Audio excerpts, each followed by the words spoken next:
It's time to mod Witcher 2, and the most important mod that I'm going to be talking about in this video is probably Project Mersey, because it has over 275 fixes for the base game, from fixing typos to simple dialogue choices to drop rates, and a lot of quality of life improvements that you're going to be needing if you're doing a new playthrough of The Witcher. So kindly just go grab that one and install it first, because that's the most important mod that you're going to be needing if you're doing a new playthrough.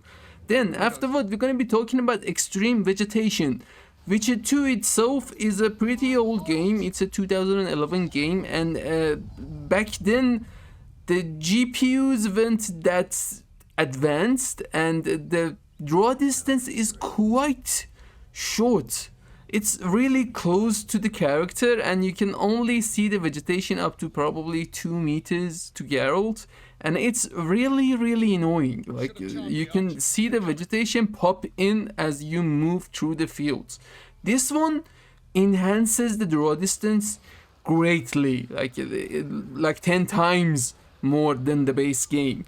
And it's pretty GPU heavy, but you can tweak it with a tweaker that I'm gonna talk about later in the video. But this is probably the first graphical mod that you're gonna be needing, and it's really good because it just gives a new vibe to the game.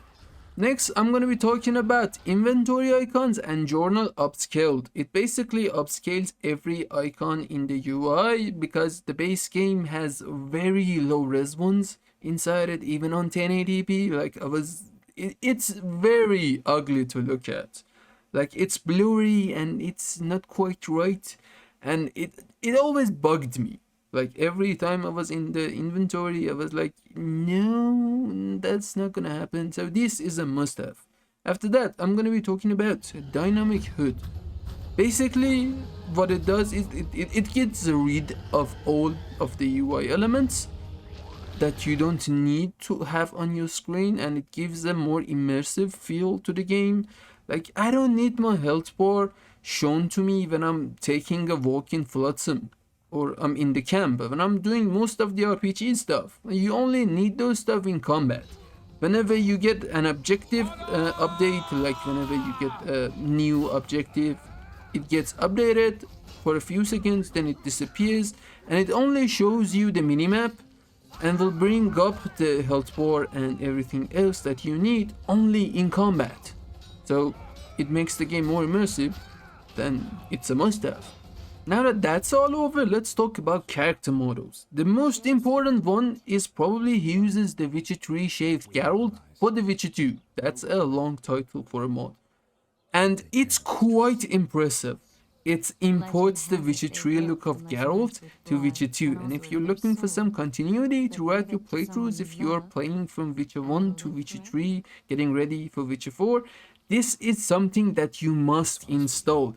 Hiuuz has the same mod for Triss, and it brings Witcher 3 Triss to Witcher 2, and these two just work very good together. Like, the immersion inside all of the 3 games, now that the characters look the same, is something that you must have. Then afterward, we have the Witcher 2 Enhanced Characters collection. Now, I prefer the look of Geralt done by Hiuuz, and this is then again another overhaul of Geralt and the main NPCs, and I installed the NPCs because the NPCs from Sheila to Radovid to Zoltan to Dandelion to Letho, every main character from the game is overhauled by this collection. And it has a new look for Geralt too, so check the look from the Hiuuz and Varen Warpath's mod, the Witcher 2 Enhanced Character Collection. Whichever you prefer, install that one, but the main characters are a must-have. It overhauls every single important character in the game. Foltest, Roach, Vess, you name it. Every character that is inside the game is overhauled by this mod. And it comes in 2 parts. Make sure to install both parts because it's just awesome. Now, I know Saskia says that she didn't inherit the golden scales, and this mod doesn't really give golden scales as it was in the books. but it kind of overhauls the whole look of the dragon. And to be honest, I prefer this one to the vanilla one. The vanilla one is just so dark and grainy. This one is more something like a daughter of the RealGoldenDragon thing. But yeah, check it out if it's for you. If it's not immersion breaking, install this one. The dragon looks way better in this mod. It's called RealGoldenDragon, and in my opinion, this is way better than the vanilla. At this point of the video, I want to mention better texture environment, and when it comes to big textures, I'm always skittish, and it's quite optional. I didn't install it because I think at maximum setting the game looks pretty fine, unless you're playing on like 4K or a very high resolution setting, then you're gonna be needing this. But I didn't install it, and I think it's optional. It's quite up to you. But if you're playing on a high res, get the better texture environment and install that one last, because you always want to install the texture mods last so it doesn't interfere with anything else. But yeah, in my opinion, it's quite optional, but it is a great mod if you're playing on a higher resolution. Whether you installed the texture mods or not, the Witcher 2 Tweaker is gonna help you a lot and unlock the full potential of the engine in the Witcher 2.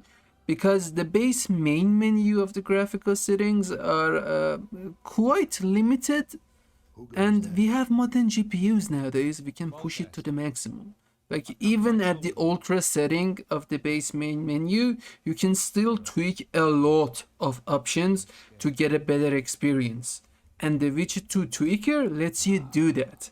It has presets, so if you don't want to mess up with the settings, just put it on ultra preset. And it basically just tweaks the .ini file and helps you get the full potential of the game. In the end, I want to quickly mention 3 more mods: Aen Seidhe Eyes, Comfy Couch, and the Scabbard Variations. These 3 are quite optional. I didn't install any of them. I wasn't gonna side with the scrolls anyway, so that's the Aen Seidhe Eyes for you. And frankly, I was not sure if they interfere with the character collection, so Aen Seidhe Eyes was a no-go for me. Comfy Couch is for a bigger font. I didn't have any problem reading the font in the game. I'm quite close to the screen, like it's just this far to the screen. I can easily read, so if you're playing on a controller and you're away, you will probably need those. And the Scabbard Variation, although it is quite a nice mod, it's not automatically assigned to the different swords. You gotta just select one and go with it. When you get tired of it, uninstall it, install a new one.